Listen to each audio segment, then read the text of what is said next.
Y se observa. Muy bien, chicos. Vamos a comenzar, ¿eh? Como les digo, la clase de hoy es corazón y grandes vasos, básicamente, ¿ya? Patología y cómo evaluamos el corazón y grandes vasos.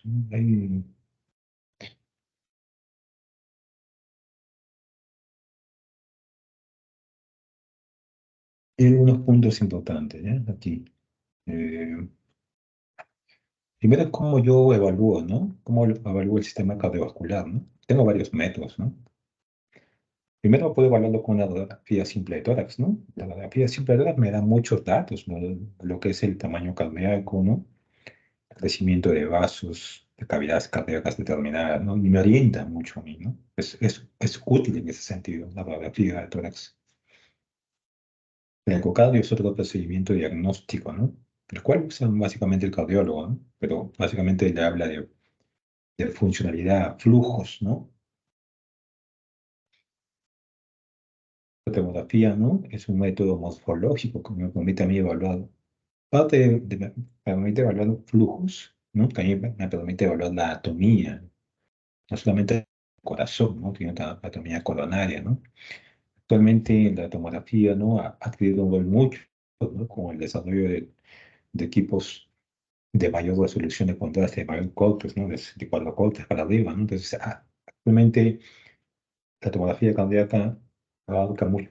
Si lo comparamos con hace 10, 15 años, actualmente la tomografía cardíaca tiene mucho más indicaciones, ¿no? Resonancia magnética nuclear es un método bastante similar y complementario a lo que es tomografía espiral en el estudio del corazón y grandes vasos.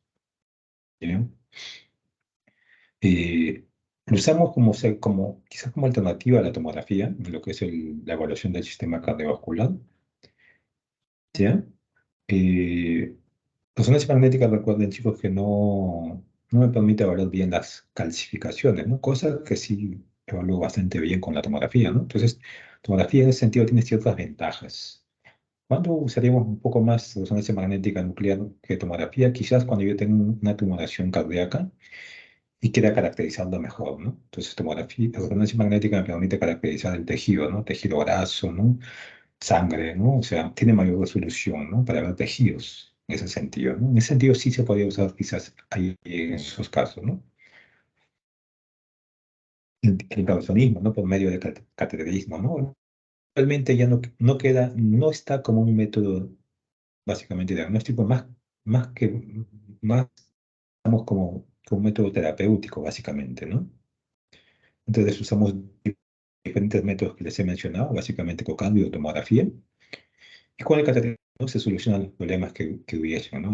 Por ejemplo, en el caso de una estenosis de la coronaria por medio de un stent, ¿no? Un trombo, ¿no?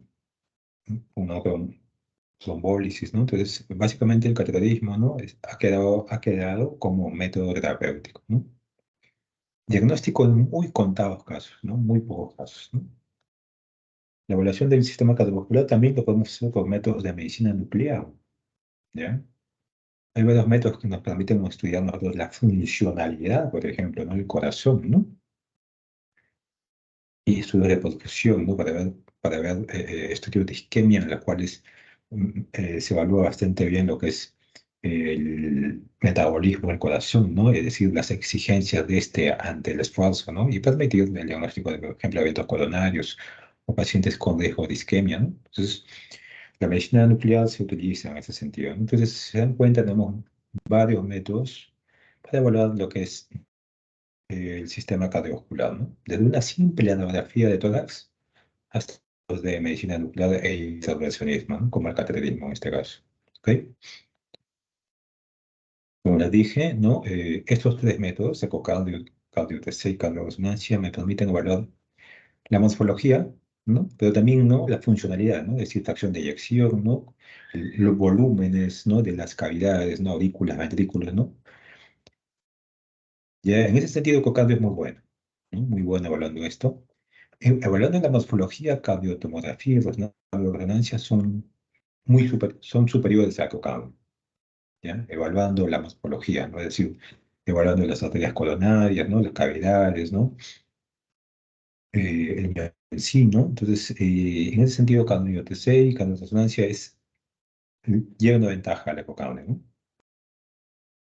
Entonces lo vamos a usar en ese sentido, cuando necesitemos nosotros evaluar la morfología, la caracterización anatómica del corazón, ¿no? Y los grandes vasos, ¿no? Y el cateterismo queda delegado básicamente a terapéutica, ¿no? En función del hallazgo que hagamos nosotros, ¿no? Por medio del ecocardio, cardiotomografía básicamente, o quizás cardioresonancia también, estaríamos, ¿no? Y otros estudios, obviamente, dando un diagnóstico presuntivo, ¿no? Obviamente en base a la evaluación clínica previa, y finalmente llevando el cateterismo, ¿no? Que sería básicamente adorado como un procedimiento ya terapéutico, pues, ¿no? ¿Está bien? Entonces, esos son los diferentes métodos que usamos para evaluar el sistema cardiovascular. Ahora, cuando nosotros evaluamos la silueta cardíaca en sí, vamos a ver que depende de diferentes factores, ¿no? Por ejemplo, la edad, ¿no? El corazón de un neonato es diferente al corazón de un lactante y es diferente a un adulto joven, ¿no? Es decir, la edad, ¿no? Y el de una gestante, ¿no? Es variable, varía en toda la edad también. La edad es significativamente importante para la evaluación de la silueta cardíaca. El sexo, ¿no? Obviamente también, ¿no? En el caso del varón, sobre todo los que realizan mayor actividad física, no van a tener una silueta cardíaca de mayor magnitud. El hábito corporal también, ¿no? Tiene relación con lo que es la silueta cardíaca, el tamaño en sí, ¿no? La actividad física, como hace un momento mencioné, ¿no? Tiene que ver con lo que es el tamaño de la silueta cardíaca. Y la inspiración, ¿no? Si alguna vez han hecho ustedes una radiografía atrás, ¿no? Se les ha dicho, ¿no? Que tomen bastante aire, ¿no? Es decir, para evaluar la silueta cardíaca en una radiografía de tórax simple se requiere una adecuada inspiración, ¿no? Y en un momento van a ver por qué, cómo varía, ¿no? Cómo varía no tener una adecuada inspiración, ¿no? Cuando uno no inspira bien, es decir, no hace o no puede inspirar bien, el corazón da la impresión de que puede ser más grande de lo normal, ¿no? Y eso es por solo una inadecuada inspiración, ¿no? Y alteraciones torácicas, ¿no? Hay alteraciones torácicas que hacen que el corazón, da la impresión que el corazón estuviese alterado, ¿no? Pero son básicamente alteraciones torácicas. Por ejemplo, ahí tenemos el pectum excavatum. El pectum excavatum, eh, en las imágenes de radiografía da la impresión de que el borde derecho estuviese alterado, ¿no? La hiposcoliosis severa también me altera, de cierta manera, ¿no? La morfología del corazón, ¿no? Entonces, se dan cuenta que hay varios factores de riesgo a tener en cuenta cuando evaluamos la silueta cardíaca. ¿Está bien? Entonces, veamos cómo yo veo el contorno cardiomedicinal en una radiografía inicial frontal o posterior anterior. ¿Ya? Cuando yo evalúo la radiografía, ¿no? Y el contorno cardiomedicinal en una radiografía frontal, yo veo con el borde superior, ¿ya? Están esas estructuras. Vamos a ver la imagen. Miren, parte más alta, ¿no? Voy a ver la sombra de la vena ignominada. Descendente de esta veo, ¿no? La sombra de la vena cava, ¿no? Ahí es superior, disculpen, aquí no es inferior, es superior, vena cava superior, ¿ya?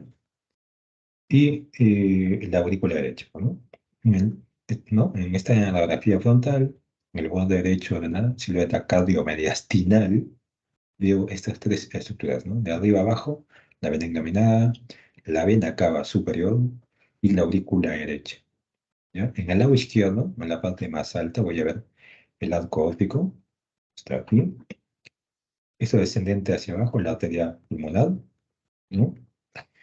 Y el contorno este descendente o caudal es dado por el ventrículo izquierdo, ¿ya? Entonces, en una radiografía frontal, ¿no? Yo voy a ver esas estructuras formando parte del contorno cardiomediastinal. ¿Bien? En ese sentido, vamos a hablar de los mogules del corazón, ¿no? El mogul del corazón, también llamado protuberancia, es esto, ¿no? ¿No? Ese montículo, ¿no? De nieve, ¿no? O sea, nosotros en imágenes, en diagnóstico por imágenes, hacemos, ¿no? Todo lo que vemos en el medio ambiente o en la realidad misma, le damos un nombre, ¿no? Lo asociamos con patologías, ¿no? En este caso, el mogul de corazón hace referencia a protuberancias del contorno cardiomediastinal que vemos en una radiografía de tórax frontal. ¿Bien? Y eso es importante. En el borde cardíaco derecho yo solamente veo una protuberancia. ¿Ya? Una protuberancia dada por la aurícula derecha. ¿Ya? Entonces, no olvidado. En una radiografía de tórax, cuando yo lo veo en vista frontal, yo en el lado derecho soy una protuberancia o un ovul, ¿no? ¿Dado por quién? Por la aurícula derecha. Si veo otro, es anormal. ¿Ya? Entonces, en el lado derecho solamente voy a ver un ovul o una protuberancia, que lo da la aurícula derecha. ¿Bien? En el borde izquierdo del corazón, veo tres módulos. ¿Ya? Tres módulos o tres protuberancias. El primer módulo está dado por el arco aórtico, el segundo por el tronco de la arteria pulmonar y el cuarto por el contorno del ventrículo izquierdo. Vamos a ver aquí. Miren aquí. Esta protuberancia, la ciudad cardíaca, lo da, o esta protuberancia derecha lo da la aurícula derecha. Entonces, en el borde cardíaco, en el borde derecho del corazón, solamente hay una protuberancia, lo da la aurícula derecha. En el lado izquierdo hay tres protuberancias fisiológicas. El lado córtico, el tronco de la pulmonar y el contorno del ventrículo izquierdo. Hay veces aparece entre el tronco de la pulmonar y el ventrículo izquierdo aparece uno, que si lo conectamos de arriba a abajo, ¿no? Sería el tercero, ¿no? Este tercero que aparece es anormal, ¿ya? Y como está en esa posición tercera, se llama el signo del tercer mogul. Pues algo importante es que el signo del tercer mogul siempre es patológico, ¿ya? Entonces, el signo del tercer mogul siempre es patológico, ¿ya? Pues en el borde izquierdo del corazón, lo normal es que haya tres, ¿ya? A veces puede aparecer un quinto, ¿ya? Un quinto mogul, que puede ser fisiológico, pero que también puede ser patológico, ¿ya? Este quinto mogul puede estar dado por la grasa, recuerden, son hacia la periferia y grasa epicárdica. La grasa epicárdica puede estar aquí. Es una condición fisiológica, pero da una imagen. Un quiste pericárdico, ya patológico, ¿no? Un tumor en este caso, un neurisma del ventrículo izquierdo o una lesión general, ¿no? Entonces, normalmente hay tres módulos en el lado izquierdo del corazón, ¿ya? Dado por quién? Por el arco aórtico, el tronco pulmonar y el ventrículo izquierdo. En ocasiones puede aparecer un quinto, ¿no? Que puede ser fisiológico o patológico, pero el tercer mogul siempre es patológico. No olvides eso, es pregunta de examen. Entonces, el tercer mogul siempre es patológico. ¿Está bien? Entonces, el signo del tercer mogul se puede asociar, ¿no? A diferentes patologías, ¿no? Como, por ejemplo, aneurisma del ventrículo izquierdo, una orejuela izquierda grande en el contexto de un crecimiento de aurícula izquierda, un tumor del ventrículo izquierdo, un tumor mediastínico, restos tímicos, quiste pericárdico, miocárdico, ¿no? ¿Ven aquí? Miren, contorno de la pulmonar, perdón, el contorno de la aorta, el tronco de la pulmonar, ventrículo izquierdo, ¿no? Y entre el tronco de la pulmonar y el ventrículo izquierdo aparece una prominencia, ¿no? Ese es el tercer módulo. Bien. Aquí tenemos otro caso, es una radiografía de tórax, ven incidencia frontal o posterior anterior. Es un paciente cardíaco, ¿no? El corazón está grande, tiene un marcapaso aquí, bicameral, ¿no?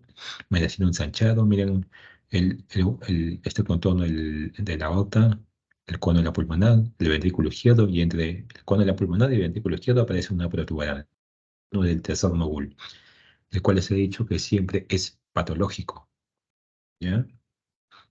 En este caso, el paciente se le hizo una tomografía y se vio, ven aquí, miren, es el ventrículo izquierdo. El izquierdo muestra aquí, ¿no? Una continuación con esta lesión que estaba viendo en la radiografía, ¿no? Esto de aquí es un aneurisma del ventrículo izquierdo, ¿no? Como les mencionaba, está dentro del contexto de lo que es el tercer mogul, ¿no?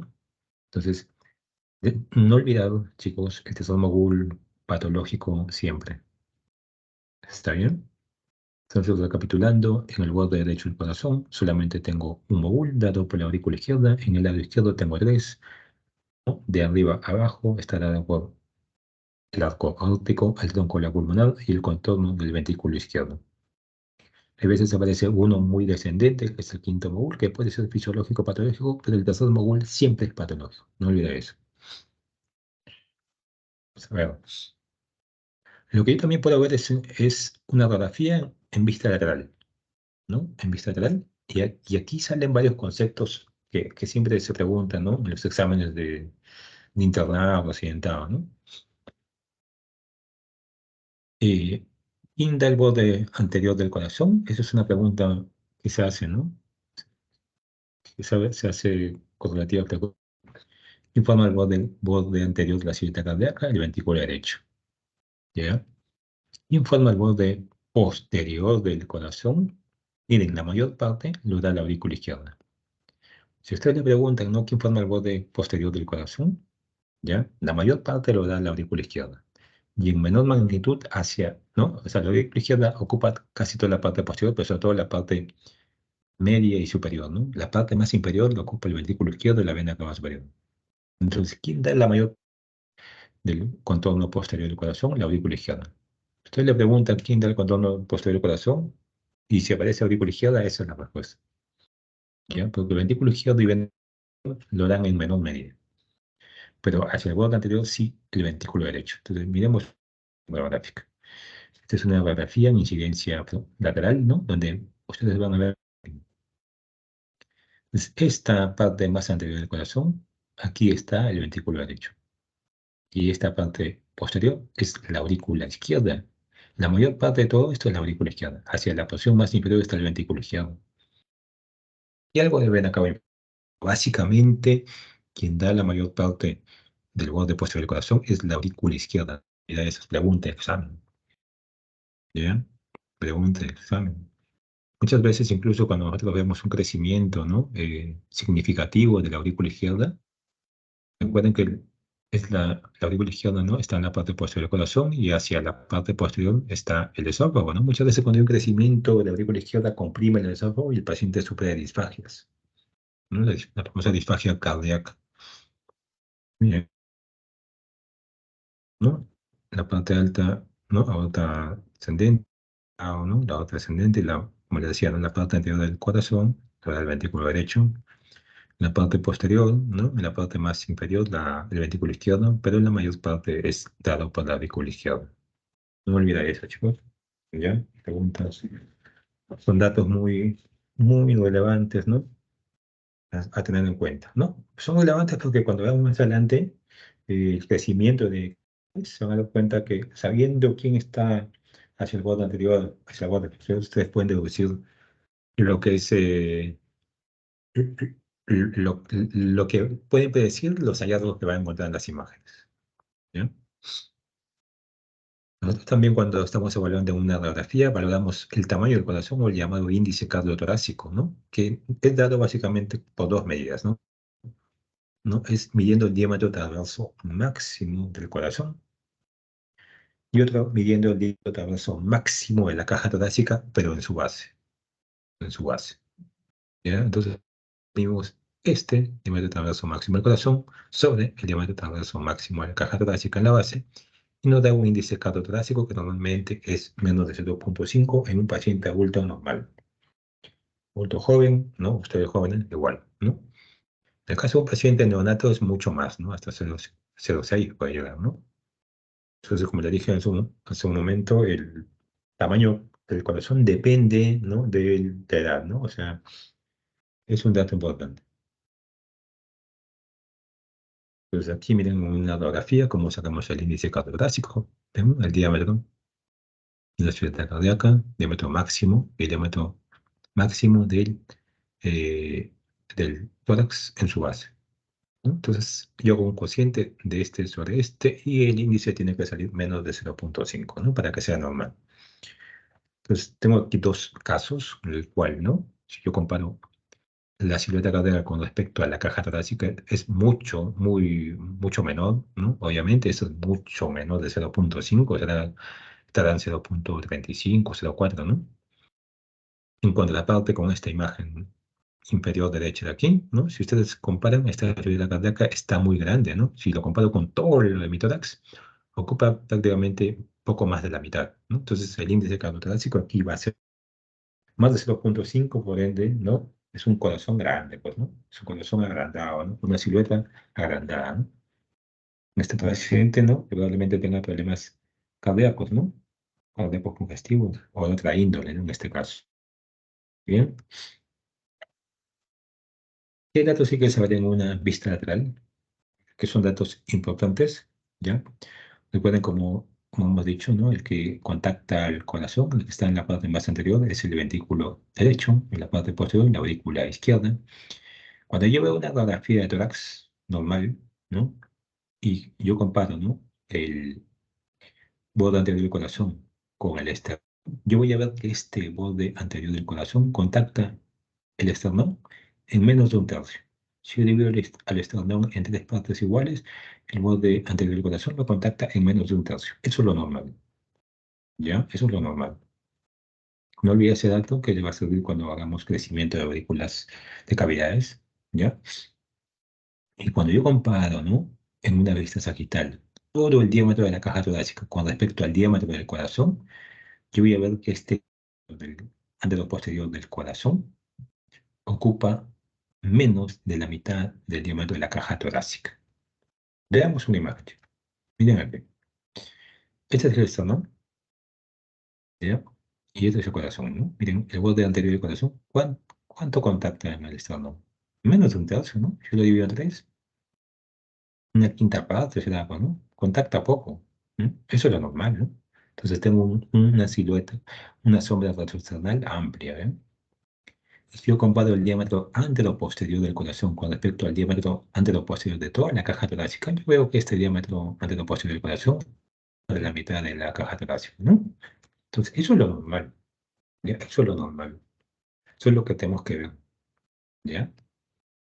Entonces, viendo estos puntos que les he mencionado, vamos a ver ahora sí qué hallazgos yo encuentro cuando hay un crecimiento de cavidades, ¿ya? Y vamos a ver el crecimiento de las cuatro cavidades, ¿no? Es decir, el crecimiento de la aurícula derecha, crecimiento del ventrículo derecho, ¿no? El crecimiento de la aurícula izquierda y finalmente el crecimiento del ventrículo izquierdo, ¿no? Es decir, qué hallazgos vamos a encontrar en cada uno de estos, ¿ya? Y para eso nos van a servir los puntos que les he mencionado hace un momento. Ok, vamos a comenzar, chicos. A ver, miren. Cuando hay un crecimiento de aurícula derecha en una vista frontal, ¿yo qué voy a encontrar?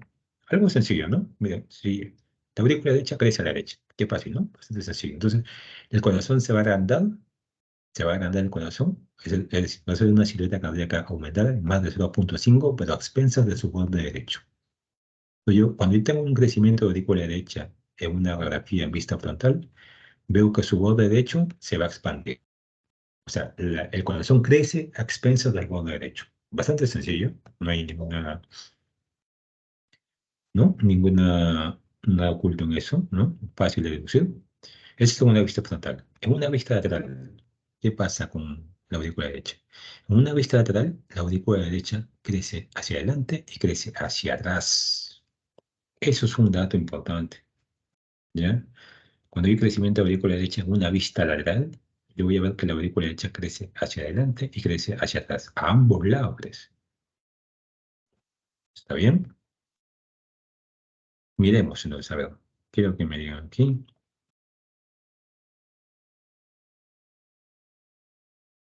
Dos imágenes. Recuerdan que hace un momento yo les dije, ¿no? Yo tengo el esternón, tengo el borde anterior del corazón, ¿no? El borde anterior del corazón contacta, ¿no? En menos de un tercio, ¿no? Menos de un tercio del esternón. Si yo lo comparo con todo el diámetro anteropuesto de la caja torácica, ocupa la mitad, ¿no? Este ocupa la mitad, contacta menos de un tercio, ¿no? Eso es normal. Miren acá, este otro caso. Comparen este corazón con este. ¿Qué ha pasado? Su borde anterior está mucho más grande, ¿no? Su borde posterior también está mucho más grande. Es un corazón, ¿no? Aparentemente redondeado, ¿no? En la vista lateral. Miren, cuando normalmente el contacto es un tercio o menos con la silueta cardíaca, hay una buena sombra reto externa, ¿no? Ven la sombra reto externa aquí, es bastante pequeña porque el corazón está contactando más de un tercio y por ende, ¿no? Ha habido un crecimiento del borde anterior del corazón. Y si ustedes comparan, ¿no? El borde posterior, aquí está más redondeado comparado con este. Y si yo hago el cociente que hace un momento le dije, ¿no? Comparar el diámetro anteroposterior del corazón con respecto al diámetro anteroposterior de la caja torácica, miren aquí. Este diámetro anteroposterior con respecto a este diámetro anteroposterior de la caja torácica. Si yo saco un índice, obviamente esto es mayor de la mitad, ¿no? Entonces, ¿qué estoy viendo aquí? Estoy viendo en una vista real una cardiomegalia, ¿no? En el cual yo veo que esta silueta cardíaca ha crecido hacia adelante y ha crecido hacia atrás, ¿no? Me está contactando más del un tercio el esternón, me está obliterando la sombra retroesternal, ¿no? Y la sombra retrocardíaca, ¿no? Miren la sombra retrocardíaca que normalmente se ve así, grande, y aquí está mucho más pequeño. ¿Está bien? Entonces, esos hallazgos yo veo un crecimiento de la aurícula derecha en una vista lateral. Ejemplos de crecimiento de la aurícula derecha, tengo, por ejemplo, la insuficiencia tricuspidia, ¿no? Ven aquí, una vista frontal, luego el corazón ha crecido, ¿no? Expenso del borde derecho, ¿no? Es un paciente que tiene marcapaso bicameral, ¿no? Está un poco congestionado. En una vista lateral, miren aquí, el corazón está crecido hacia adelante y hacia atrás. ¿Ven? Es ovoideo, ¿no? Ya no tiene esta forma, ¿no? Es como este, redondo, ¿no? Contacta más de un tercio del esternón, ¿no? La sombra retroesternal está disminuida, ¿no? La sombra retrocardíaca ha desaparecido aquí, ¿no? Miren cómo debería verse una sombra retrocardíaca, aquí no se ve prácticamente, ¿no? Entonces, crecimiento de aurícula derecha en el contexto de una insuficiencia tricuspidia, ¿no? Su paciente en tomografía, aquí, este es el ventrículo izquierdo, es el ventrículo derecho, como siempre el ventrículo izquierdo derecho, pero si ustedes comparan la aurícula derecha, que es esta, con el ventrículo, miren el tamaño de la aurícula izquierda comparado con el ventrículo. Es mucho más grande, casi lo duplica. Y con el ventrículo ni se diga, ¿no? Lo ha duplicado. Entonces, ese es un crecimiento de la aurícula derecha. ¿Ven? Es bastante grande. ¿Ya? Entonces, esos son los hallazgos que yo veo cuando hay un crecimiento de la aurícula derecha. ¿Ya? Incremento el índice cardiothorácico a expensas de su borde derecho en una vista frontal. Y en una vista lateral voy a ver un incremento, ¿no? Tanto del borde anterior como el borde posterior del corazón. Veamos ahora qué pasa cuando hay un crecimiento de ventrículo derecho. Cuando yo tengo un crecimiento de ventrículo derecho en una vista frontal, ¿ya? El primer punto importante, ¿no? Es que el corazón va a crecer, pero a expensas de su borde izquierdo. Bastante sencillo, pero cuando hay un crecimiento del ventrículo izquierdo, también crece su borde izquierdo. ¿Cómo yo diferencio el crecimiento del ventrículo derecho e izquierdo? Y esta pregunta del examen, ¿no? Es que cuando hay un crecimiento del ventrículo derecho, la punta está horizontalizada o algo elevada. Y en el caso del crecimiento del ventrículo derecho. Mientras que cuando hay un crecimiento del ventrículo izquierdo, la punta es más oblicua o descendente. ¿Ya? Esa es una gran diferencia. Entonces, cuando hay un crecimiento del ventrículo derecho, la punta se va elevando, ¿no? ¿Qué otro hallazgo va a haber? Aumento de la sombra cardíaca o aumento del índice cardiotorácico a expensas del borde izquierdo, pero con elevación de la punta u horizontalización, también podría ser, ¿no? Muchas veces el crecimiento del ventrículo derecho se asocia a lo que es una prominencia del cono de la pulmonar, ¿no? Voy a ver un cono prominente, el segundo módulo, ¿no? Recuerdan que hace un momento les mencionaba los tres módulos, entonces voy a ver el segundo módulo, el cono de la pulmonar prominente. Llegó una vista lateral, no sé si recuerdan ustedes quién era el que contactaba, ¿no? ¿Quién tenía el borde cardíaco derecho y corazón? Donaba el ventrículo derecho, ¿no? Si crece, cuando crece el ventrículo derecho, crece solamente hacia adelante. Diferente a lo que es el crecimiento de la ventrícula derecha, ¿no? Que crecía hacia adelante y hacia atrás. Cuando hay un crecimiento de la ventrícula derecha, solamente crece hacia adelante, ¿no? Entonces, por ende, va a haber, ¿no? Si yo veo el contacto con el esternón, va a contactar más de un tercio, ¿no?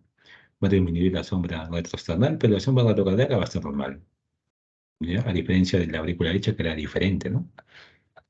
Miren aquí, este corazón está grande, a expensas de su borde izquierdo, pero la punta está horizontalizada. ¿Ven? Miren, el cono de la pulmonar está prominente. Está prominente. Esta es una hipertensión pulmonar.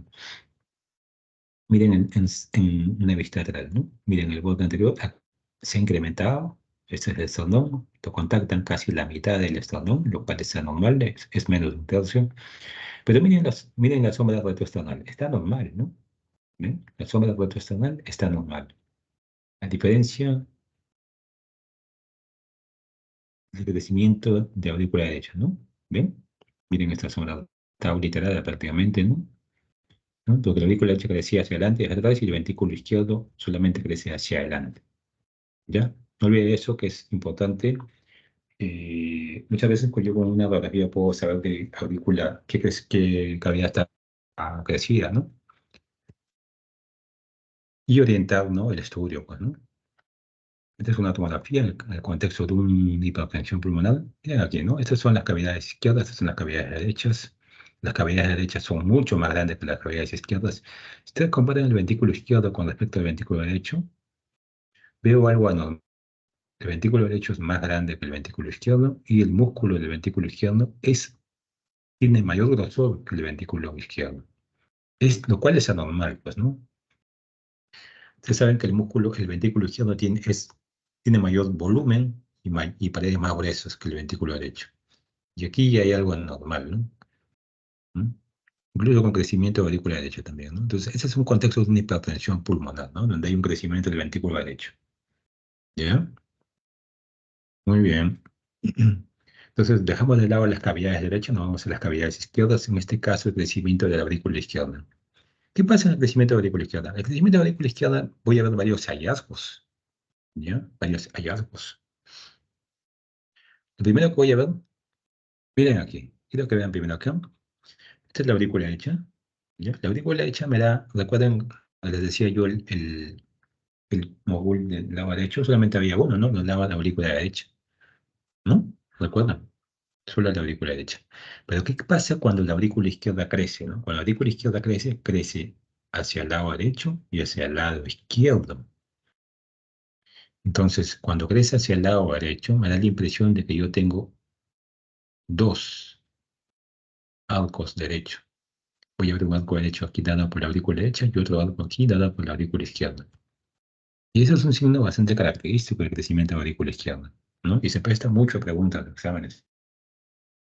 Pues cuando hay un crecimiento de la aurícula izquierda va a dar un doble arco auricular derecho, ¿ya? La orejuela va a ser prominente, dándome el signo del tercer mogul, lo cual, como les dije hace un momento, es patológico. ¿Ok? La aurícula izquierda está en íntimo contacto con el ángulo carinal, por ende, cuando crece va a hacer que este ángulo carinal aumente. Voy a ver un ángulo carinal prominente grande. ¿Ya? Finalmente, y quizás menos importante, hay un desplazamiento de la aorta lateralmente. Muy bien. En una vista lateral, ¿qué pasa? Recuerden que yo les he dicho hace un momento que el que ocupa la mayor parte del borde posterior del corazón es la aurícula izquierda. Y por ende, cuando hay un crecimiento de aurícula izquierda, la aurícula izquierda crece hacia atrás, no hacia adelante, solamente hacia atrás. Si hay un aumento de la actividad cardíaca hacia el borde posterior, ¿quién está hacia atrás? La aurícula izquierda está en íntimo contacto con el esófago. Y por ende, cuando hay un crecimiento de la aurícula izquierda, va a comprimir el esófago, ¿no? Provocando ciertas disfagias, ¿no? Pacientes que tienen crecimiento de la aurícula izquierda y vienen a la consulta por problemas en la digestión, ¿no? Tienen dificultades al pasar los alimentos, ¿no? Refieren, ¿no? Entonces, la disfagia cardíaca, ¿no? Por crecimiento de la aurícula izquierda. ¿Ya? Causas del crecimiento de la aurícula izquierda son varias, ¿no? En la aurícula izquierda sí tiene muchas causas, ¿no? La estenosis e insuficiencia mitral, los cortos circuitos de izquierda a derecha, el mixoma de la aurícula izquierda, ¿no? Entre las más conocidas, ¿no? Miren aquí. Quiero que agudicen su vista. Miren, ese es un corazón, esta es una radiografía frontal de un paciente levemente congestionado y un incremento del intersticio, ¿no? Veo que tiene una válvula protésica aquí. Miren al borde derecho del corazón, miren. Aquí hay como un contorno y aquí hay otro contorno. No sé si lo llegan a ver. Acá hay uno, acá hay otro. Aquí está dibujado, ¿no? Uno y acá hay otro. Este y este. El contorno cardíaco derecho, que les decía hace un momento. Aquí está la carina, miren. La carina está ampliada, la carina es un poco más estrecha, pero ahí está ampliada. ¿Ven? Es porque la carina está inmediatamente, ¿no?, por encima de la aurícula izquierda. Cuando esta crece, ¿no?, lo va a abrir sus ramas, ¿no? Es decir, va a ampliar el ángulo carinal. ¿Ve? Ancho, amplio el ángulo carinal, ¿no? Es un estudio contrastado, ¿no? Aquí se ve cómo el esófago se desplaza hacia posterior, ¿no? Por un crecimiento de la aurícula izquierda. ¿Ven? Eso es característico del crecimiento de la aurícula izquierda en una vista frontal. ¿Ya? Entonces, esos hallazgos vemos cuando hay un crecimiento de la aurícula. ¿Qué pasa cuando hay un crecimiento ahora del ventrículo izquierdo? ¿Ya? Como pasaba con el ventrículo derecho, va a haber un crecimiento de la silueta cardíaca, pero en este caso, ¿no? A expensas del borde izquierdo, pero en este caso yo voy a ver que la punta va a estar oblicua o descendente hacia abajo, ¿ya? Lo cual me va a ayudar a diferenciar, ¿no?, lo que es el crecimiento del ventrículo derecho o izquierdo, ¿ya? Cuando el ventrículo izquierdo crece en vista lateral, crece hacia posterior, ¿no? Recuerdan un momento de origen, ¿no? Que la mayor parte del corazón, el borde posterior del corazón, lo daba la aurícula izquierda y en menor medida el ventrículo izquierdo, ¿no? Cuando hay crecimiento del ventrículo izquierdo en vista lateral, no hay mayores cambios, en verdad, no hay mayores cambios, ¿no? Son cambios muy leves, generalmente no hay síntomas ni nada, ¿ya? Causas del crecimiento del ventrículo izquierdo, sí, hay muchas causas del crecimiento del ventrículo izquierdo, ¿no? Es un hallazgo bastante común, ¿no? Cuando predomina la hipertrofia, sobre todo, ¿no?, en hipertensión arterial, estenosis aórtica, coartación, ¿no? Condiciones clínicas en las cuales predomina la hipertrofia. Cuando predomina la dilatación sobre la hipertrofia, básicamente, ¿no?, las insuficiencias aórtica o mitral, ¿no? Donde van a haber crecimiento de cavidades, ¿no?, sobre todo dilatación, ¿no? Entonces yo veo esto, un crecimiento del ventrículo izquierdo, ¿no? Veo un cuadro cardíaco incrementada, expensa de su borde izquierdo, pero con la punta, ¿no?, con una tendencia a irse hacia abajo. A diferencia del crecimiento del ventrículo derecho, que la punta tiende a bajarse o a elevarse. Miren aquí, miren, un ventrículo izquierdo agrandado, desplazado a la izquierda, la punta tiende a ir oblicua hacia abajo, ¿no?, con un botón aórtico o una aorta prominente, dilatada. ¿Ya?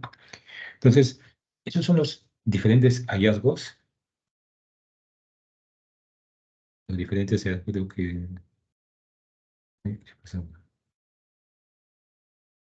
Esos son los diferentes hallazgos que yo voy a ver, ¿ya?, en el crecimiento de cavidades. Eh, ¿Ya? El crecimiento de cavidades. Entonces ahora vamos a pasar, chicos, a lo que es esto de crecimiento de malformaciones cardíacas. ¿Ya? Las malformaciones cardíacas. Creo que se había perdido la señal, chicos, pero sí se ve, ¿no? Sí, doctor, sí se observa. Ya, entonces parecía que se había perdido la... Ya.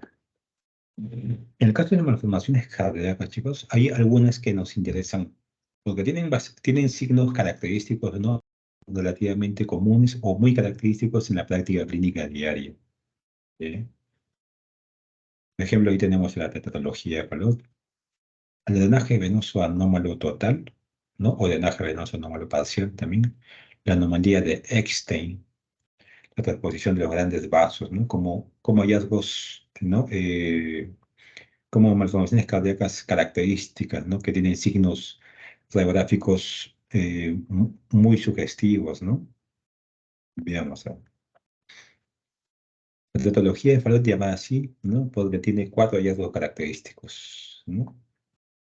El defecto del septo ventricular en forma de C y B, la estenosis del infundíbulo de la pulmonar, el cabalgamiento de la aorta y la hipertrofia ventricular. Si ustedes recuerdan hace un momento lo que hemos visto, ¿no?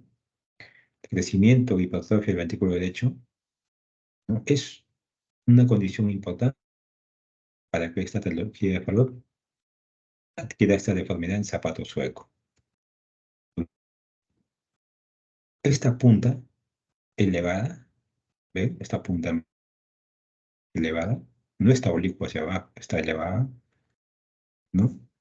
Le da la punta al zapato sueco, ¿no? O da la punta del zapato en este caso, ¿no? Entonces, la hipertrofia, como recordarán en ese momento que dijimos, ¿no? La hipertrofia o el crecimiento del ventrículo derecho hace que la punta se eleve, ¿no? Y en este caso es un componente importante a lo que es la configuración de este zapato en bota sueca, ¿ya? Entonces, la punta lo da el crecimiento del ventrículo derecho, ¿no? Entonces, en la tetología de Fallot yo veo una radiografía y veo esta configuración, ¿no? Este corazón en forma de un zapato sueco, ¿sí?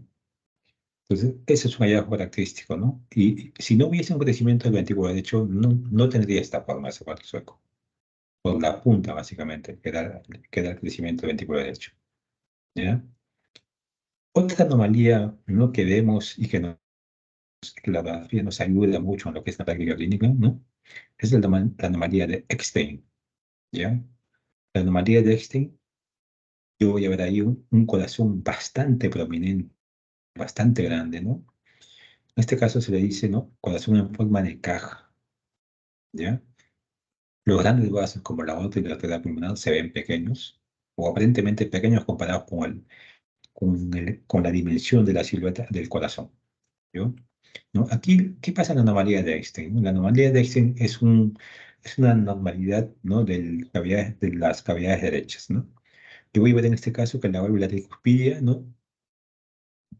Altera su posición, ¿no? Va a estar en una posición más descendente, ¿no? Va a estar hacia la entrada del ventrículo derecho, ¿no? Como va a estar hacia la entrada del ventrículo derecho, ¿no? No va a cerrar bien, ¿no? Durante el llenado, haciendo que este ventrículo derecho, ¿no? Regurgite, ¿no? Hay una regurgitación tricuspidia, ¿no? Esta regurgitación tricuspidia va a hacer que esta aurícula derecha se dilate, también se dilata el ventrículo derecho, y va a provocar un crecimiento significativo de las cavidades derechas, ¿no? Y que estas, por un foramen oval permeable, van a crear un cortocircuito de derecha a izquierda, ocasionando un crecimiento global del corazón, ¿no? Inicialmente comenzó con un crecimiento de cavidades derechas, pero a través del foramen oval, ¿no? Provocan ese flujo de derecha a izquierda, dando un crecimiento secundario concomitante de cavidades derechas, ¿no? Provocando esta imagen, miren. ¿Eh? Miren ese corazón, un crecimiento global, ¿no? Crecimiento global, ¿no? El corazón encaja, ¿no? Y si yo veo los grandes vasos, se ve aparentemente con respecto a esta silueta cardíaca, se ven pequeños, ¿no? La aórtica pulmonar, ¿no? Comparado con ese corazón, ¿no? Enorme, ¿no? Dado por una cardiomegalia ya global, ¿no? Se ven pequeños, ¿no? Esa es la anomalía de Eckstein, ¿no? Me da el corazón encaja. Retorno anómalo venoso pulmonar, en este caso total, ¿no? Ustedes recuerdan, ¿no? Las venas pulmonares retornan a la aurícula izquierda, ¿no? Normalmente, ¿no? Pero en este caso, venoso anómalo pulmonar total, ¿no? Lo van a hacer, las venas pulmonares van a retornar por medio de un vaso accesorio o de otras estructuras, ¿no? El tipo 1 es el más común, ¿no? En este caso, las venas pulmonares terminan a nivel, ¿no? Supracardíaco. Es decir, por encima de la aurícula izquierda van a terminar, ¿no? En un colector común, ¿ya? Este tipo 1 es el más común, el más conocido, ¿no? Y me da la imagen del muñeco de nieve. Quiero que vean aquí. Aurícula derecha, ¿no? Con las dos grandes vasos, ¿no? La vena cava su aurícula izquierda, donde deberían llegar las venas pulmonares. Pero en este caso, las venas pulmonares, las cuatro venas pulmonares, ¿no? Están aquí reuniéndose o confluyéndose en un colector común, ¿no? Y si se dan cuenta, ¿no? Miren, la vena innominal, la cava, ¿no? Las cavidades cardíacas, y esas van a dar una configuración bastante sui generis, adoptando el corazón esta característica. ¿Ven? Una imagen aquí, una imagen en forma de 8, muñeco de nieve, característico de este retorno venoso anómalo pulmonar total, ¿ya? Entonces, no olvidar este signo de muñeco de nieve, el signo de muñeco el 8, ¿no? En el corazón, y lo voy a ver en este tipo de patología. sobre todo en el tipo 1, ¿ya? No olvidar. La transposición de grandes vasos, ¿ya? La transposición de grandes vasos, voy a ver, ¿no? Como dice su nombre, ¿no? La aorta y la pulmonar cambian de posición. Hay una transposición. Y al haber una transposición, voy a ver que el mediastino superior, dado en el cual están estas dos estructuras, se va a ver mucho más estrecho de lo normal. Eso es un signo muy característico de la transposición de grandes vasos, ¿no? Un estrechamiento del mediastino, ¿ya? Y concomitantemente la silueta cardíaca se va a ver más agrandada y ovoidea, globular, ¿no? Esta sumatoria de signo, ¿no? Me da un signo característico llamado signo huevo en una cuerda. Es decir, la cuerda está dado por el mediastino estrechado y el huevo dado por la forma del corazón que adquiere una forma ovoidea. Es lo que vean aquí. Miren aquí. El corazón ovoideo y este mediastino. El mediastino normalmente es un poco más ancho, pero en este caso se ve un poco más delgado. ¿Ya? Entonces, como un ovoide aquí, y aquí como un mediastino más adelgazado, ¿no? Se le dice así, un signo de el huevo en la cuerda, ¿no? Que es característico de transposición a grandes vasos, ¿no? El cual ve un mediastino adelgazado, mediastino superior estrecho y un corazón ovoideo. ¿Ok? El entorno venoso anómalo me da este signo, el signo de la cimitarra, ¿no? En el signo de la cimitarra, lo que va a pasar aquí es que hay una vena pulmonar anómala en el lado derecho del corazón, que va a drenar cualquiera de los glóbulos o todos los glóbulos, ¿ya? Miren aquí. Derecho, aquí está la aurícula derecha, cabo superior, cabo inferior. Va a haber una vena pulmonar anómala, ¿no? Que puede drenar, ¿no? Lóbulo superior, el medio inferior, o puede drenar todo el pulmón, pero que va a desembocar en la vena cabo inferior. ¿Ven aquí? Miren. Entonces, me va a dibujar una imagen característica, como esta. Aquí, esta imagen yéndose hacia abajo, que da la configuración de una cimitarra. Ese es el signo de la cimitarra. ¿Ya? ¿Dónde lo veo? En el drenaje venoso anómalo pulmonar parcial. No confundir el parcial con el total. ¿Ya? En el parcial veo el signo de la cimitarra, en el total veo el signo del muñeco de nieve o el 8. Muy diferentes, chicos, muy diferentes. ¿Ok? Y la coartación lorca también es una anomalía, en el cual veo algunos hallazgos característicos, ¿no? Voy a ver un doble callado óptico, ¿no? Veo el lado ascendente, el callado está aquí, ¿no? Hace un estrechamiento, va a haber una dilatación. O sea, aquí está la coartación, va a haber una dilatación preestenótica y una dilatación postestenótica, dándome la sensación o la impresión de un doble callado. De un doble callado por esa dilatación pre y postestenótica, ¿no? Se ve como un 3 invertido, ¿no? La figura del 3 aquí, ¿no? ¿Ven? El 3. ¿Ya? Entonces, eso veo yo en lo que es coartación aórtica. Otro hallazgo que veo prácticamente son las muescas costales, ¿no? El signo de Rosler. Recuerden que cuando hay una coartación aórtica, eh, los vasos, ¿no? Para, como está estenosado, los vasos van a ir por otras vías, ¿no? Por otras vías, ¿no? Y se van a dilatar, lo que son las intercostales. Recuerden que las arterias intercostales están hacia el borde inferior de las costillas. Entonces se van a dilatar, ¿no? Ven aquí, están tortuosas. ¿Ven? Entonces estas dilataciones van a ocasionar muescas en el borde inferior de las costillas. Ven acá, miren esto. Miren la costilla, hay una muesca, ¿no? Es el signo de Rosler, ¿no? Característico de la coartación aórtica. Son unas muescas costales, ¿no? En el contexto de una coartación de aorta, ¿no? Porque la sangre no tiene cómo regresar, entonces por ende se va por las colaterales, ¿no? En este caso por las intercostales, ¿no? Provocando estas costales. Característico de la coartación aórtica. Muy bien. Entonces, esos signos de las principales malformaciones cardíacas, ¿ya? Lo que es la evaluación de pericardio, en el pericardio, ¿no? Recuerden del pericardio, ya. En el pericardio vamos a ver varias patologías, ¿no? Algunas más importantes que otras. La pericarditis, que es una patología relativamente común del pericardio, el derrame pericárdico, el taponamiento pericárdico, que tiene ya un concepto ya co- algo diferente, y algunos que otros tumores del pericardio. Si recordamos, el pericardio tiene dos capas, una capa fibrosa y una capa serosa. La capa serosa es la que se subdivide en ¿no? En un pericardio parietal y visceral. Esta capa fibrosa forma un saco, ¿no? Entre un pericardio visceral y parietal, donde hay un líquido más o menos que en promedio 20 a 25 ml de líquido fisiológico normal, ¿no? ¿No? El pericardio tiene un grosor de 2 milímetros en promedio, puede ir hasta 4 como límite superior, ¿no? Más allá de milímetros es patológico, el pericardio, el grosor del pericardio. Pues la pericarditis que me interesa, por ejemplo, es la pericarditis constrictiva, ¿no? Que se asocia, ¿no? Que tiene como causa muy común una causa idiopática, es decir, muchas veces no se sabe cuál ha sido la causa de pericarditis constrictiva, ¿no?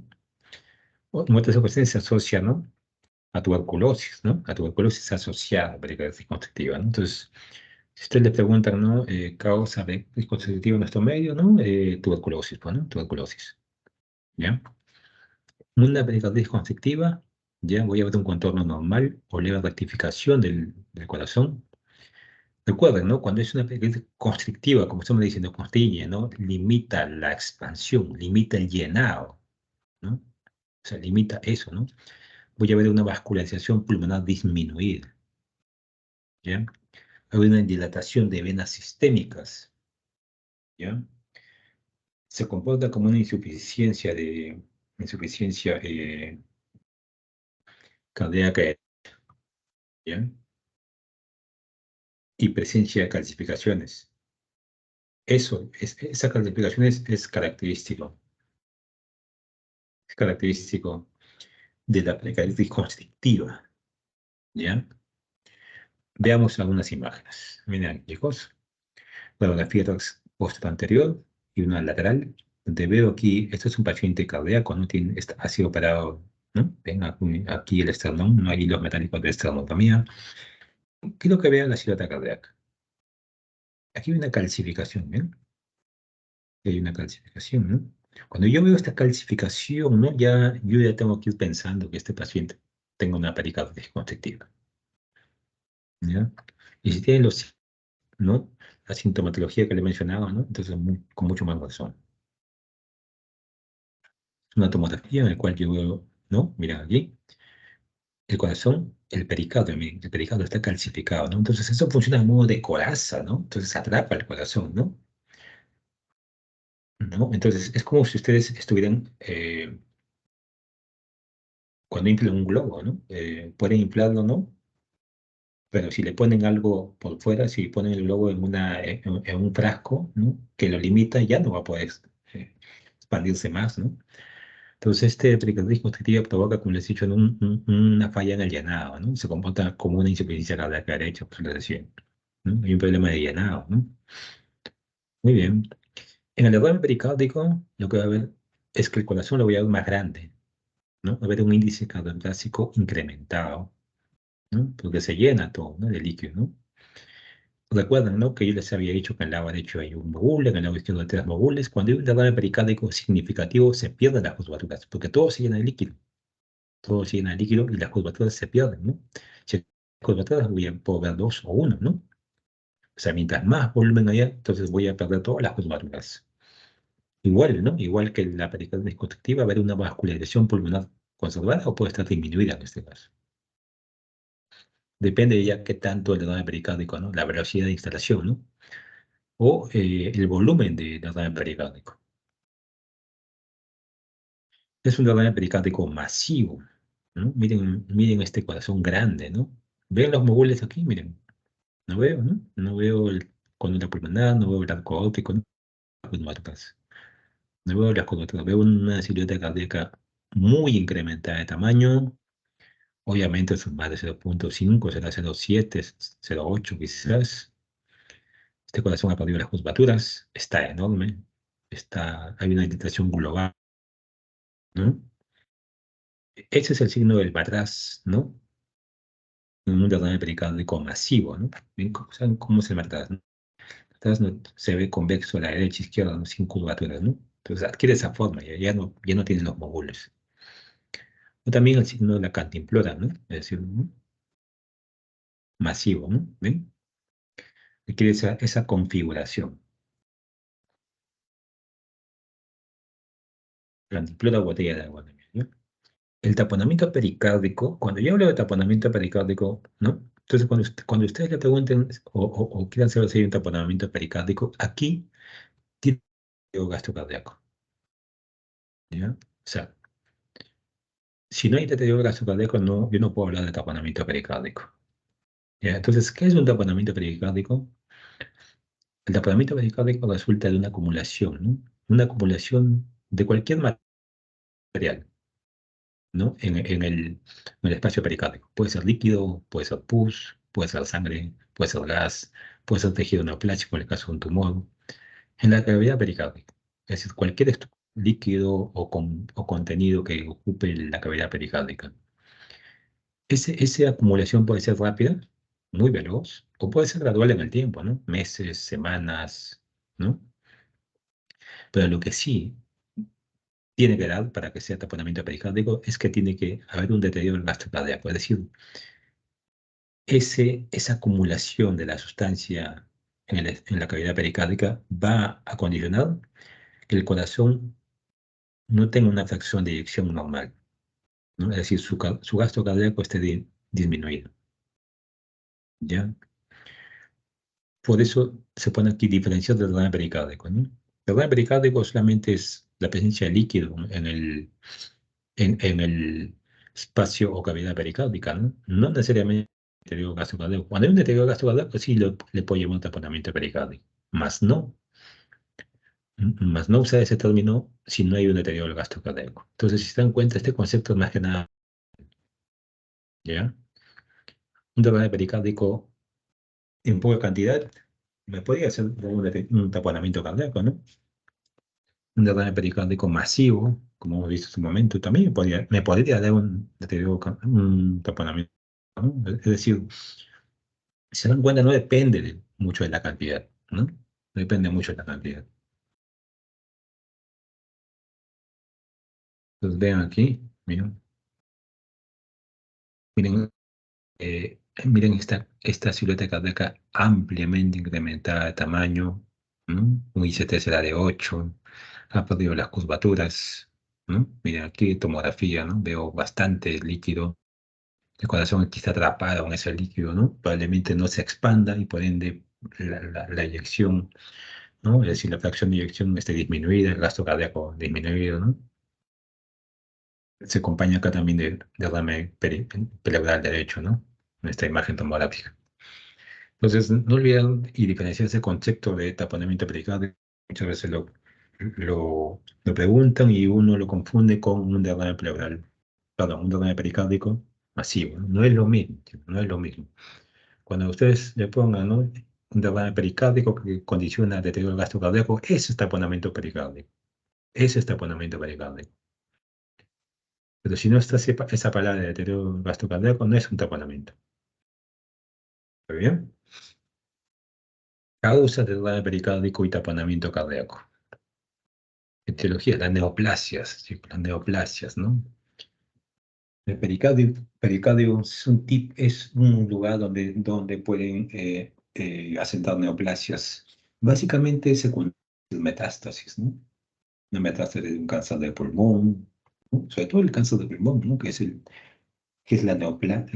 tumor maligno más frecuente, ¿no? A nivel mundial. Causas idiopáticas, ¿no? Muchas veces uno no sabe qué ha pasado, ¿no? ¿Por qué se le da el pericardio? Se le llena líquidos en ese estudio, pero todo sale negativo, ¿no? Idiopática, ¿no? No se sabe la causa. El paciente con nefropatía renal hace derrame pericárdico, ¿no? Causas infecciosas, ¿no? Virales, ¿no? Coxsackie, ¿no? Bacterianas también, tuberculosis, en nuestro medio, ¿no? Nuestro medio de tuberculosis es una causa de derrame pericárdico.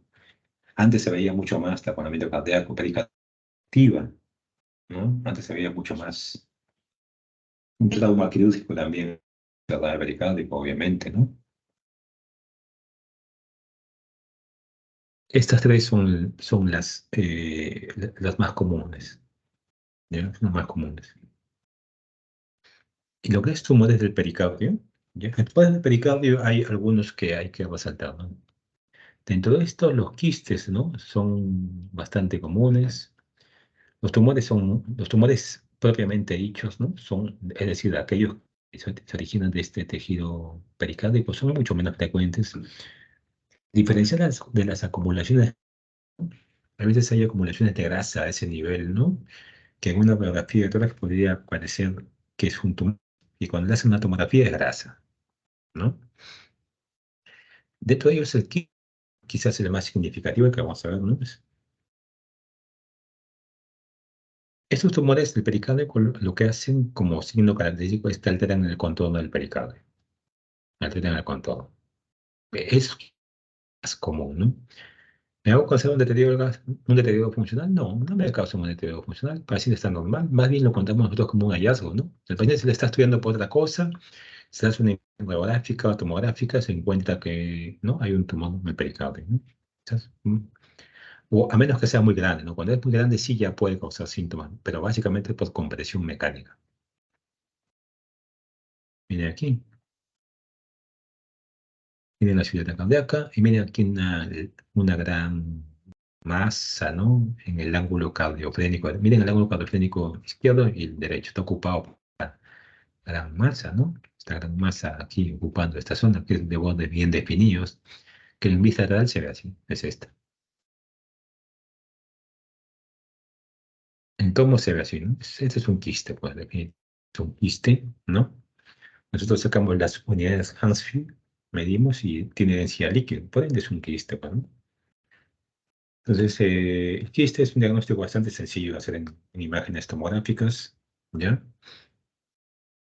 Los tumores, ¿no? Como teratomas o aquellos que tienen contenido heterogéneo son un poco más difíciles de diagnosticar. En ese caso sí podemos usar resonancia magnética, ¿no? Y nos pueden ayudar un poco más. Y esta es la primera. Vamos a continuar a la segunda parte, que es insuficiencia cardíaca. ¿Tienen alguna pregunta hasta aquí, chicos? ¿Alguno de ustedes? Pueden ir preguntando mientras voy poniendo.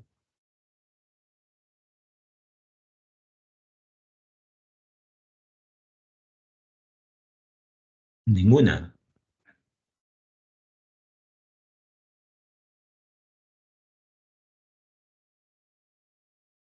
Parece que no hay preguntas, doctor.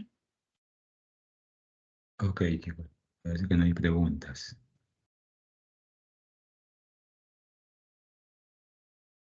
Vamos con la segunda parte. Un segundito, esto acá.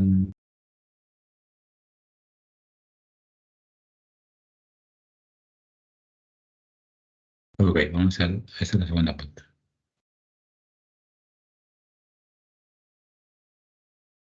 La segunda parte es ya básicamente insuficiencia cardíaca congestiva.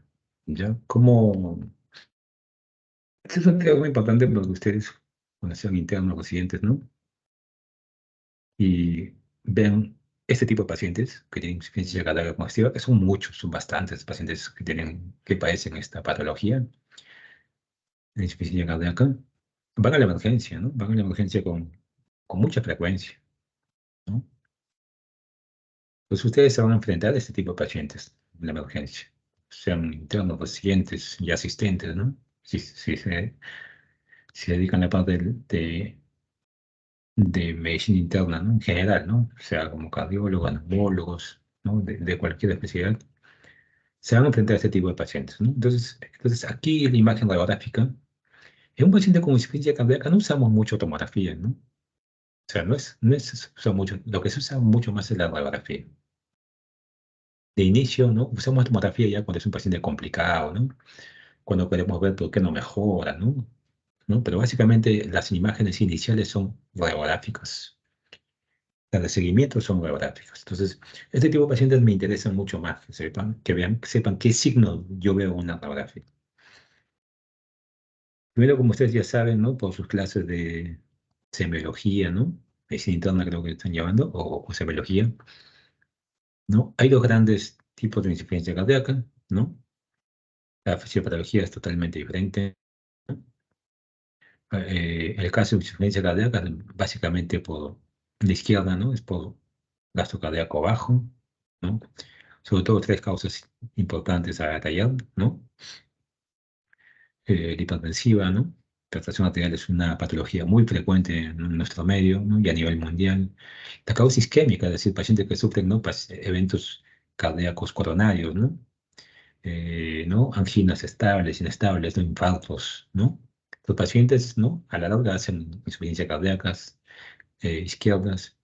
O pacientes, ¿no? En este caso, en grupo etario mucho más jóvenes que hacen miocardiopatías, ¿no? Dilatadas, ¿no? Entonces, este grupo de pacientes, ¿no?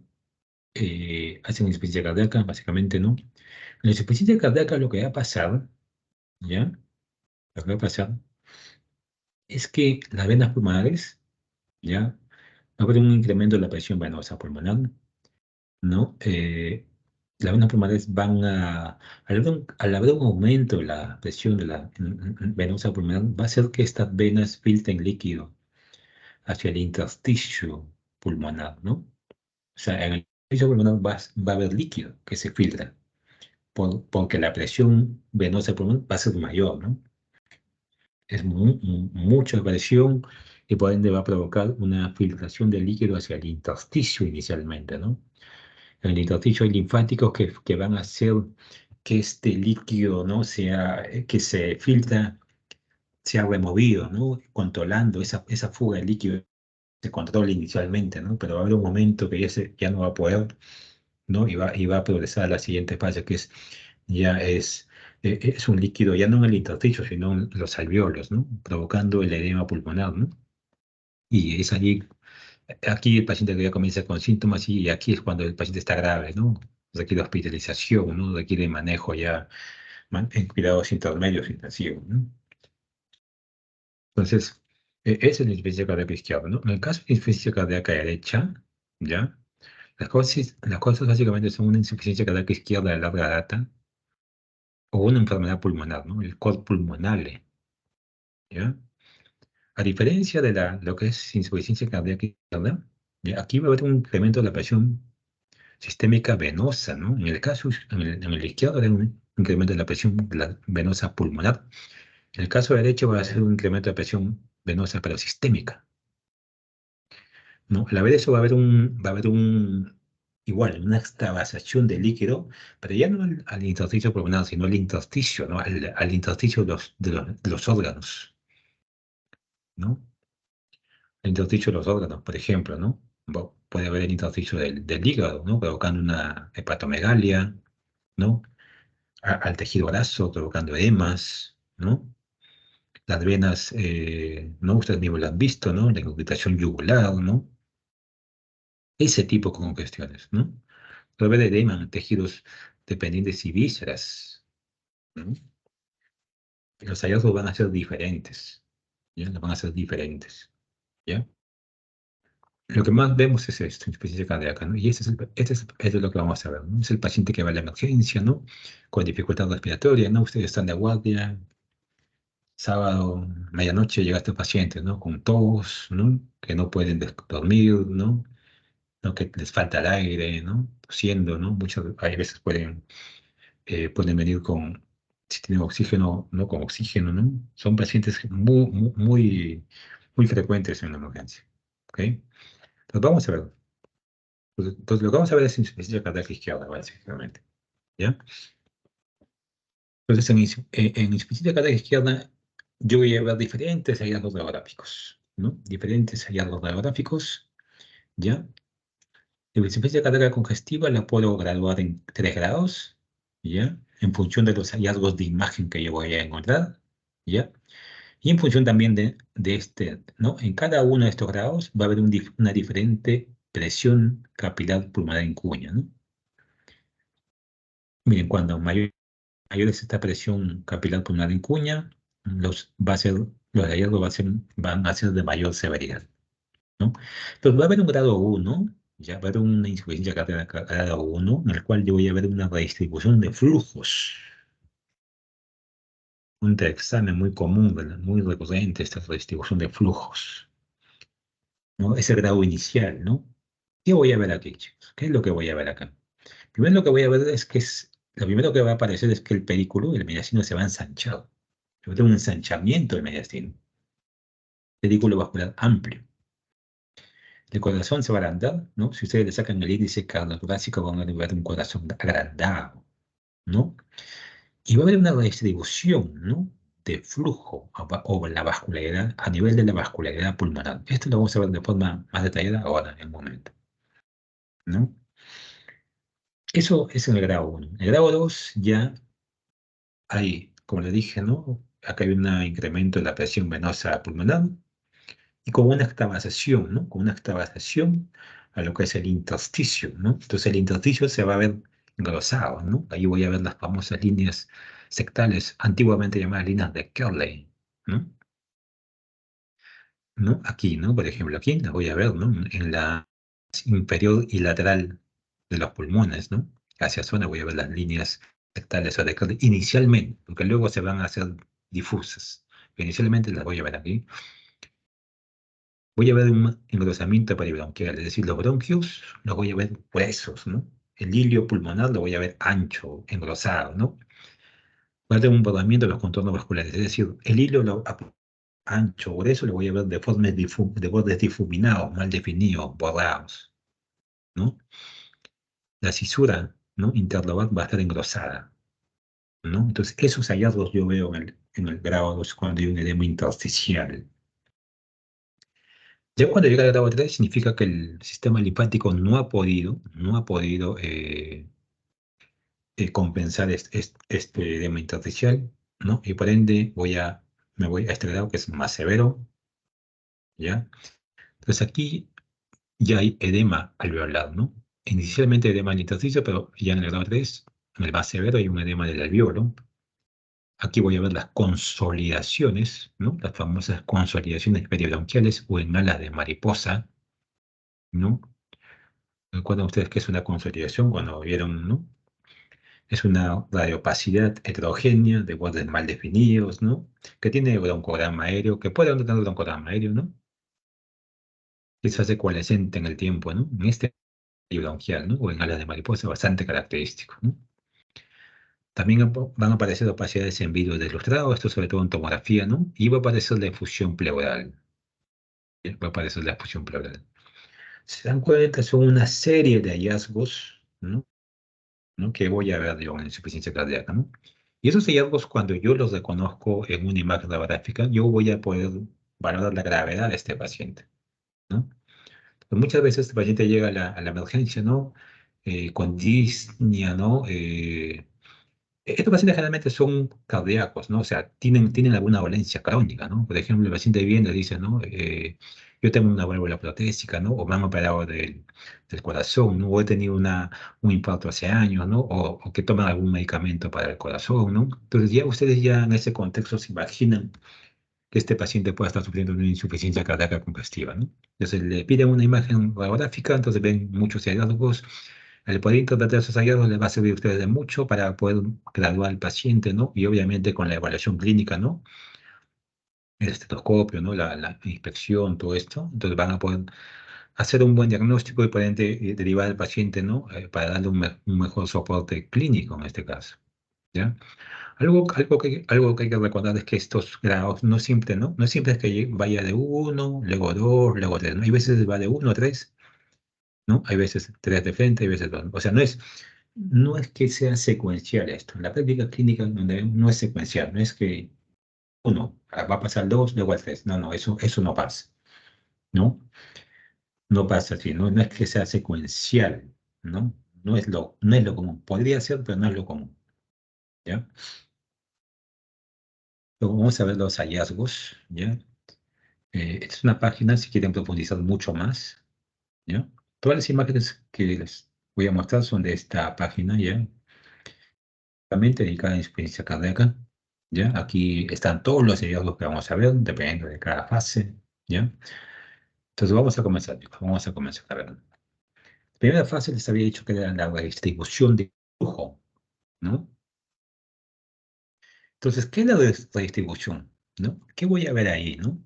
Si ustedes recuerdan, cuando yo tengo una persona de pie y le hago una imagen radiográfica, por presión hidrostática, ¿no?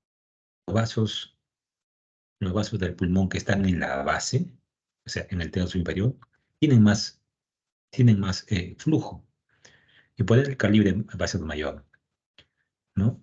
Entonces, en la base de los pulmones, los vasos pulmonares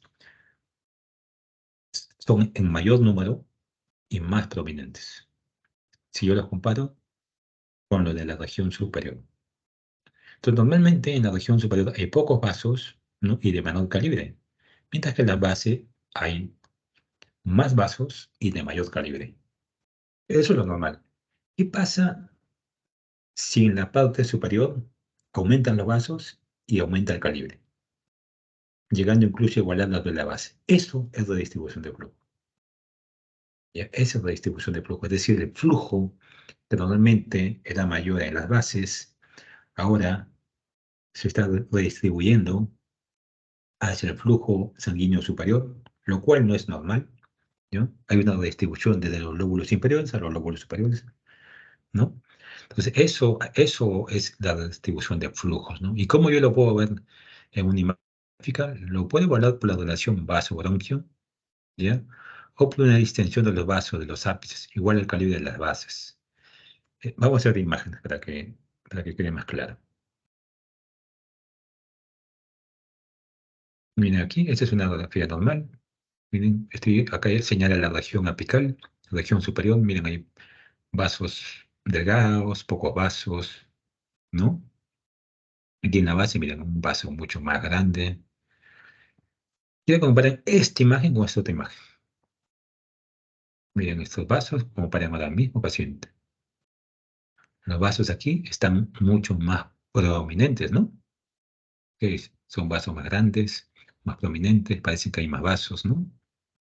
Entonces aquí, eso es lo primero, esos son uno de los primeros hallazgos que yo voy a ver en estos tipos de pacientes, ¿no? Aquí el paciente generalmente casi no tiene síntomas o tiene síntomas mínimos, ¿no? Quizás una leve tos, ¿no? Aquí no, el paciente está en su casa generalmente, ¿no? Entonces es lo primero que se ve, ¿no? Veo que los vasos en la parte superior van a incrementar el número y calibre, ¿no? La relación arteria-bronquio, miren, en la región superior, ¿no? Los vasos, ¿no? Comparado con el bronquio, ¿no? Entonces, en la región superior, la relación arteria-bronquio es menos de 1. ¿Qué significa? Que la arteria, comparado con el bronquio, la arteria es más pequeña que el bronquio, ¿no? En la región superior, la arteria es más pequeña que el bronquio. En la región media, ¿no? La arteria y bronquio son iguales. En la región inferior, la arteria es más grande que el bronquio, porque tiene más flujo, ¿no? Presión hidrostática. Eso es lo normal, ¿no? Pero lo anormal es lo que yo les decía, ¿no? Que en la región superior, ¿no? Que se invierta esa relación, ¿no? Es decir, que en la parte más superior los vasos, ¿no? Se vean más prominentes. Por ejemplo, esta es la región media, ¿no? La región media, ¿no? Aquí, esta es la región media. Esto aquí. La región media debería ser iguales, ¿no? Arteria y bronquio deben ser iguales. Pero ¿qué veo aquí yo? Esta es la arteria y esta es el bronquio. ¿Qué está pasando? Que la arteria tiene más calibre que el bronquio en el tercio medio, lo cual no es normal. Entonces, ese es un signo de redistribución de flujo. Ustedes ven aquí también, miren estos vasos grandes, prominentes, más vasos de lo normal, lo cual es anormal, es anómalo eso, ¿sí? Entonces, eso es redistribución de flujo. ¿Ya? Entonces, cuando les pregunten qué es redistribución de flujo, ¿no? Es ese flujo, ¿no? Cómo lo evalúo, ¿no? Por medio de la relación arteria-bronquio. ¿Y qué va a pasar? Va a pasar que las arterias, ¿no? Van a aumentar de calibre en la región superior o media, ¿no? Igualando, incluso superando el bronquio adyacente, ¿no? Una distribución de flujo de las bases hacia las regiones superiores. Muy bien. Creo que haya quedado claro esta primera parte porque es importante, ¿ya? Lo segundo que va a aparecer, como les dije, es el edema intersticial, ¿no? El edema intersticial. Aquí va a haber una fuga de líquido hacia el intersticio, ¿ya? Hacia dos intersticios, el intersticio interlobular y el intersticio peribronquial o peribroncovascular. El intersticio peribronquial y peribroncovascular son los hilios pulmonares, ¿ya? El líquido filtra hacia los tabiques. Cuando el líquido se infiltra a este intersticio interlobular, aparecen las líneas sectales, ¿ya? Aparecen las líneas sectales, o las antiguas famosas líneas verde Carley, ¿no? Son líneas horizontales periféricas, ¿no? De 1 a 2 centímetros cerca de los ángulos postofrénicos, es decir, en las bases, ¿no? Esto pasa cuando el líquido infiltra al intersticio interlobular. Si el líquido infiltra al intersticio peribroncovascular o peribronquial, va a provocar un engrosamiento de las paredes de los bronquios, los famosos manguitos peribronquiales, y va a haber una pérdida de definición de los vasos bronquiales, ¿no? La neblina o ahogamiento o difuminación peribronquial.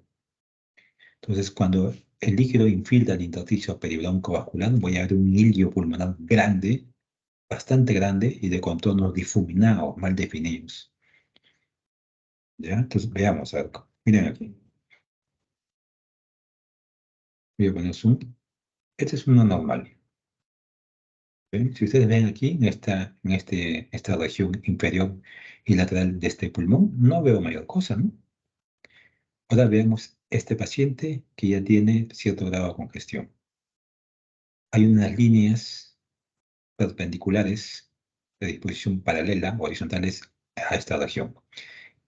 ¿No? Esas son las líneas sectales, ¿no? O las líneas verde Carley. Pero también se ve al resto del pulmón que se está engrosando o incrementando, ¿no? Si lo comparan con este. ¿Ven? Otra cosa, este es el intersticio, ¿no? Interlobular.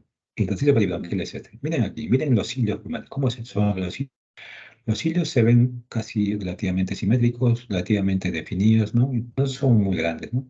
Entonces, si yo comparo este hilo con este otro hilo, miren, este otro hilo, estos hilios son más grandes y sus contornos están difuminados, mal definidos, ¿no? Este hilo se ve mucho mejor, ¿no? Entonces, esos son los manguitos peribronquiales con bordamiento peribronquial o difuminación peribronquial, ¿sí? Miramos de nuevo.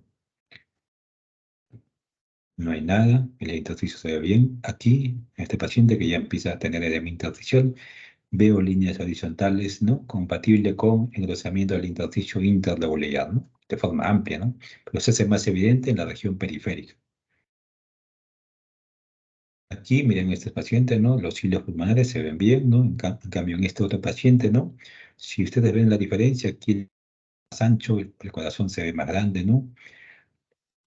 Los cilios, ¿no? Se ven más grandes, más difuminados, más prominentes, ¿no? En esa imagen.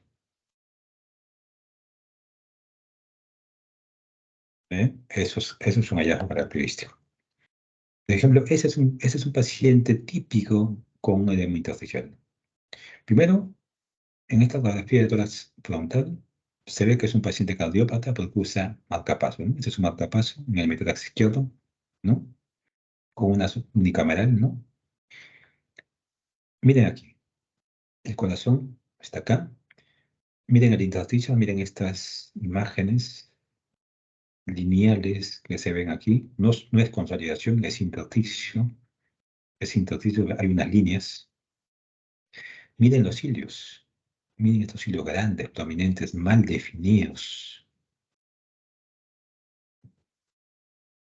Entonces, este es un paciente que está, este paciente sí ya debe tener tos persistente, ¿no?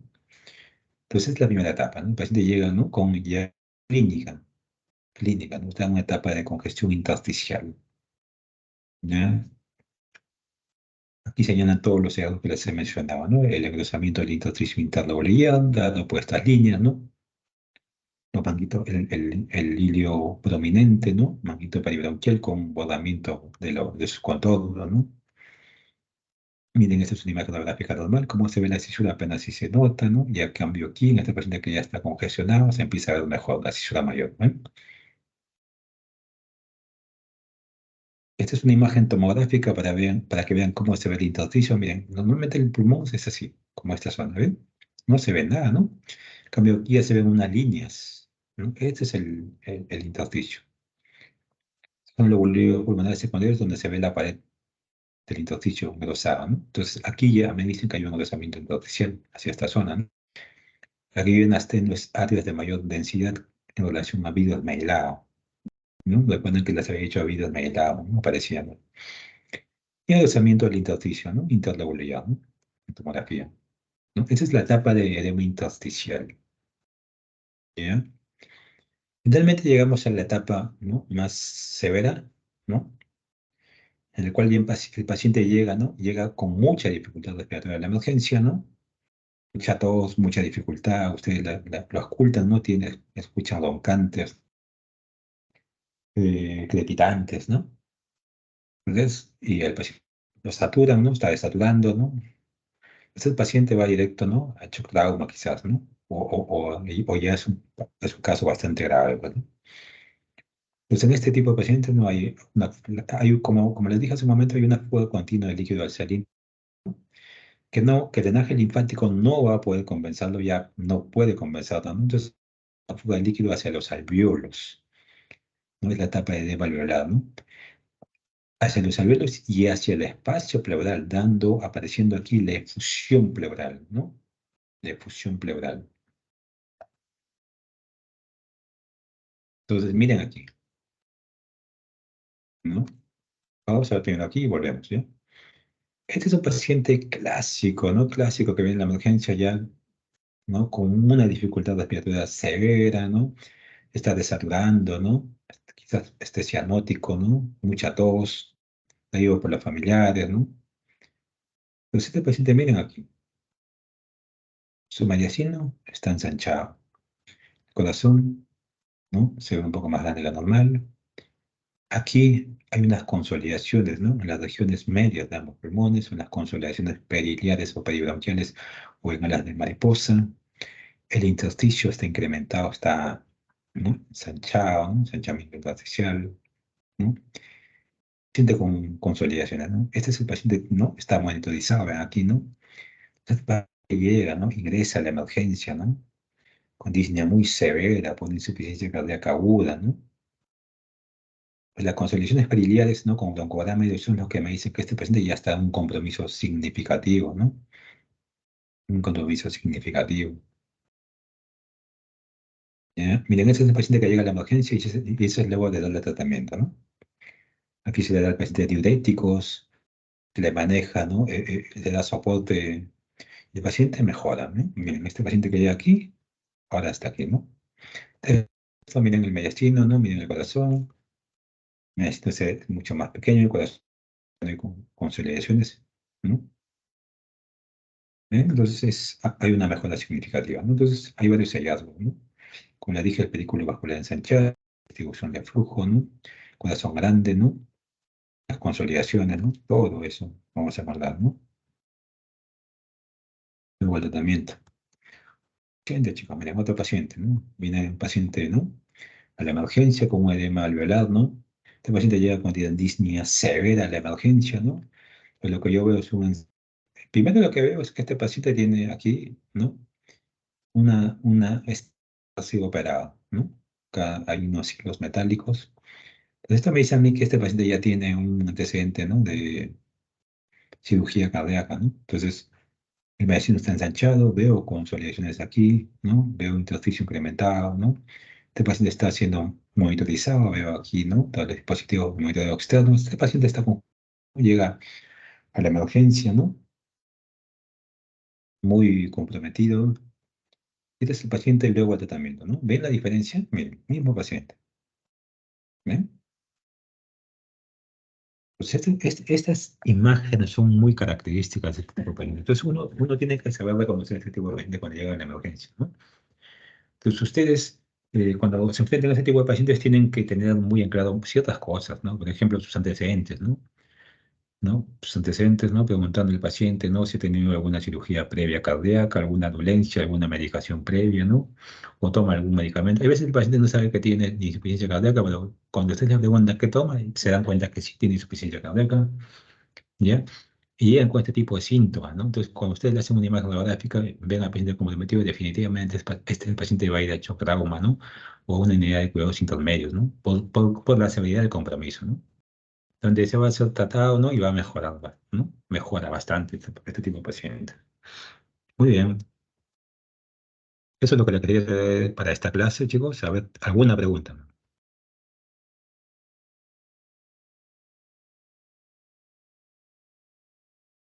Doctor, Bien. Sí. respecto a, por ejemplo, en la imagen de un paciente que presenta TBC pero es resistente y ya lleva más de 2 años con tiempo de enfermedad, ¿se vería igual la consolidación de la misma forma que usted lo indicó? ¿O quizás sería Mm, un poco más visible, por ex- decirlo así? Ya, justo, ya, voy a poner una imagen porque lo pasé eso, ¿ya? Cuando estas imágenes que yo les he mostrado es en un paciente que tiene un pulmón sin alteración estructural. ¿Qué es una alteración estructural? Es decir, el paciente puede ser que tenga tractos piróticos, bronquiectasias, cavernas, ¿no? Entonces, cuando tiene ese tipo de compromiso, ya el pulmón tiene una alteración de la arquitectura. Estructuralmente está alterado. Entonces, estos hallazgos que hemos visto nosotros, básicamente son de pacientes que no tienen una alteración estructural del pulmón. Es decir, su pulmón no tiene mayor compromiso, no tiene cavernas, no tiene bronquiectasias, no tiene tractos piróticos, no tiene distorsión.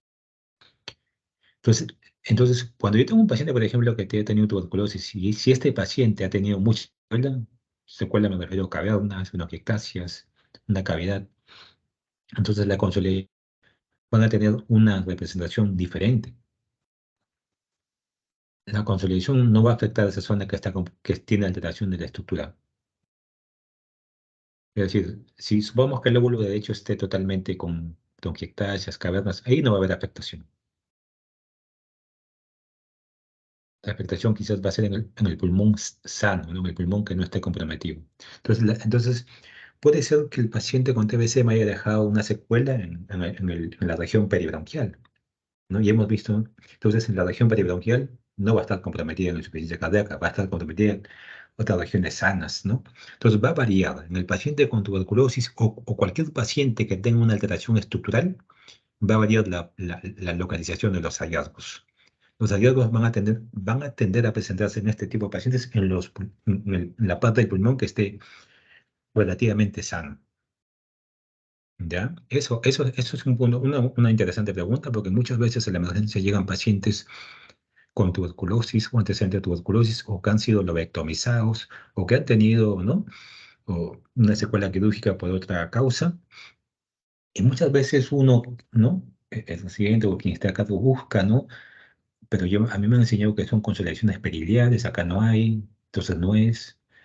No, ahí hay que tener la salvedad de que estos hallazgos se dan en el pulmón que no está alterado estructuralmente, ¿no? Entonces, aquí sí va a variar la localización. ¿Sí? ¿Quedó claro eso? Sí, doctor, muy claro. Gracias. Ok. ¿Alguna otra pregunta?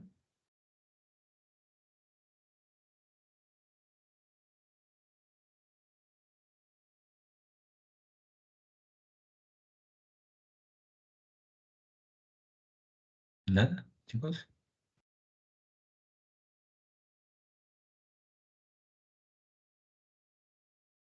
La siguiente clase van a ser netamente vasos, ¿ya? Vamos a ver Doppler, vamos a ver los modos, vasos periféricos.